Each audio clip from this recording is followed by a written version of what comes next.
এই first time আমি লইট্টা মাছ fry করে খেলাম। এই মাছ তৈরি করতে যে আমার তেমন কোনো ঝামেলা পোহাতেই হয়নি। চলুন কিভাবে তৈরি করলাম সেটাই আপনাদের সাথে শেয়ার করব। হ্যালো এভরিওয়ান, আসসালামু আলাইকুম। কেমন আছেন সবাই? আশা করছি সবাই ভালো আছেন। অনেকদিন পর আপনাদের সাথে একটি ভিডিও শেয়ার করতে চলে আসলাম। রাত 12টার দিকে জামাই লইট্টা মাছ নিয়ে এসেছে। আমি এর আগেও একদিন খেয়েছিলাম, তখন আমার কাছে বেশ ভালোই লেগেছিল। তখন বলেছিলাম যে আমার জন্য আবার নিয়ে এসো। অন্যান্য সবাইকে দেখে এই মাছ রান্না করে বা ঝোল ঝোল খেয়ে থাকে, আমার একদমই তা খেতে ভালো লাগে না। আমার কাছে ফ্রাইটাই ভালো লাগে। এদিকে আমি মাছগুলো কুটে দিয়েছি আর আম্মু ফ্রাইয়ের জন্য মশলাপাতি সব বের করে নিয়েছে। পেঁয়াজ বাটা, রসুন বাটা, আদা বাটা এগুলো সবই বের করে নিয়েছে। এদিকে আম্মু চাট মশলাও বের করে নিয়েছে। মাছটা ফ্রাই করতে যে যে প্রসেসিং বা মশলাপাতি দরকার সবগুলোই আম্মু বের করে নিয়েছে। এখানে আম্মু আদা বাটা, রসুন বাটা, পেঁয়াজ বাটা সবকিছু পরিমাণ মতো দিয়ে দিয়েছে।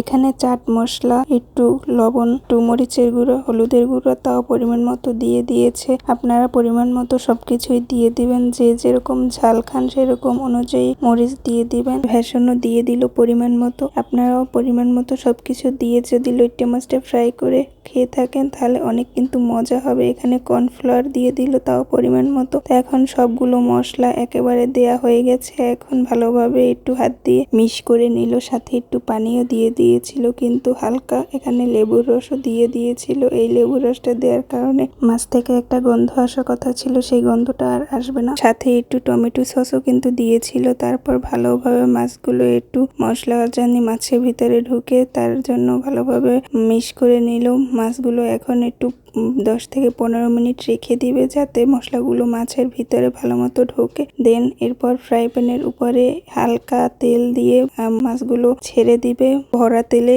দেয়নি, ভরা তেলে দিলে মাছগুলো বেশি ফ্রাই হয়ে যাবে। হালকা তেলে দিয়েছে। মাছগুলোর কালারটা কিন্তু অনেক সুন্দর এসেছে, তো দেখে ভালোই লেগেছে। এখন এই বুঝে কাঁচা খেয়ে ফেলি, কিন্তু এখন তো খাওয়া যাবে না। তো ফ্রাইয়ের পর কেমন কালারটা আসবে সেটাও দেখতে পারবেন অবশ্যই। তো এই তো কালারটা চলে এসেছে, কত সুন্দর ভাজার পর কালারটা হয়েছে একবার ভাবুন। আর আম্মু তো অনেকগুলো মাছ ভেজেছিল আর অর্ধেক ফ্রিজে রেখেছিল, আবার অন্য একদিন খাবো। তো আজকের ভিডিওটি এই পর্যন্তই। তো আপনারা এভাবে বাসায় ফ্রাই করে খেতে পারেন। আমি সব প্রসেসিং তো আপনাদের দেখিয়ে দিলাম কি কি মশলাপাতি লাগবে। তো এইভাবে আপনারা খেয়ে থাকলে অবশ্যই কমেন্ট করে এসে জানাবেন কার কেমন লেগেছে। তো আজকের ভিডিওটি এই পর্যন্তই। সবাই আমার জন্য দোয়া করবেন। আবার দেখা হবে সামনের কোনো নেক্সট ভিডিওতে। ভালো থাকবেন সবাই। আল্লাহ হাফেজ।